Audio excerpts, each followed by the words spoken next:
শক্ত হলো রোগ, হপ্তা 5 ছিল আমার ভোগ। একটুকু যেই সুস্থ হলেন পরে, লোক ধরে না ঘরে। ব্যামোর চেয়ে অনেক বেশি ঘটালো দুর্যোগ। এলো ভবেশ, এলো পালিত, এলো বন্ধু ঈশান, এলো পলিটিশিয়ান, এলো গোকুল সংবাদপত্রের, খবর রাখে সকল পাড়ার নারী নক্ষত্রের। কেউ বা বলে বদল করো হাওয়া, কেউ বা বলে ভালো করে করবে খাওয়া দাওয়া, কেউ বা বলে মহেন্দ্র ডাক্তার, এই ব্যামোতে তার মতো কেউ ওস্তাদ নেই আর। দেয়াল ঘেঁষে ওই যে সবার পাছে সতীশ বসে আছে, থাকে সে এই পাড়ায়, চুলগুলো তার ঊর্ধ্বে তোলা 5 আঙুলের নাড়ায়, চোখে চশমা আটা, এক কোণে তার ফেটে গেছে বাঁয়ের পর গলাটা, গলার বোতাম খোলা, প্রশান্ত তার চাউনি ভাবে ভোলা, সর্বদা তার হাতে থাকে বাঁধানো এক খাতা, হঠাৎ খুলে পাতা, লুকিয়ে লুকিয়ে কি যে লেখে, হয়তোবা সে কবি কিংবা আঁকে ছবি।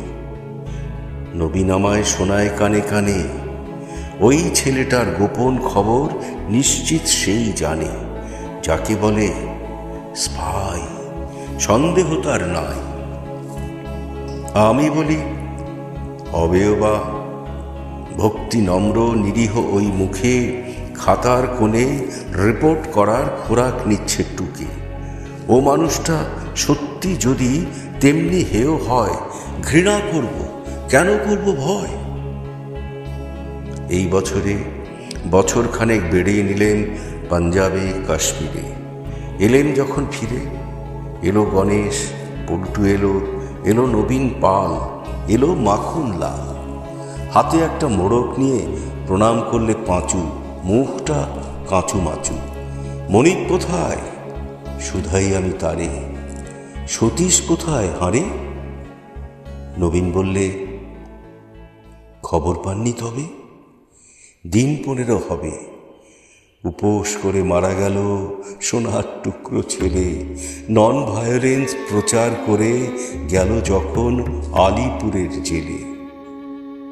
পাঁচু আমার হাতে দিল খাতা, খুলে দেখি পাতার পরে পাতা, দেশের কথা কি বলেছি তাই লিখেছে গভীর অনুরাগে, পাঠিয়ে দিল জেলে যাবার আগে। আজকে বসে বসে ভাবি, মুখের কথাগুলো ঝরা পাতার মতোই, তারা ধুলোই হতো ধুলো। সেইগুলোকে সত্য করে বাঁচিয়ে রাখবে কিয়ে?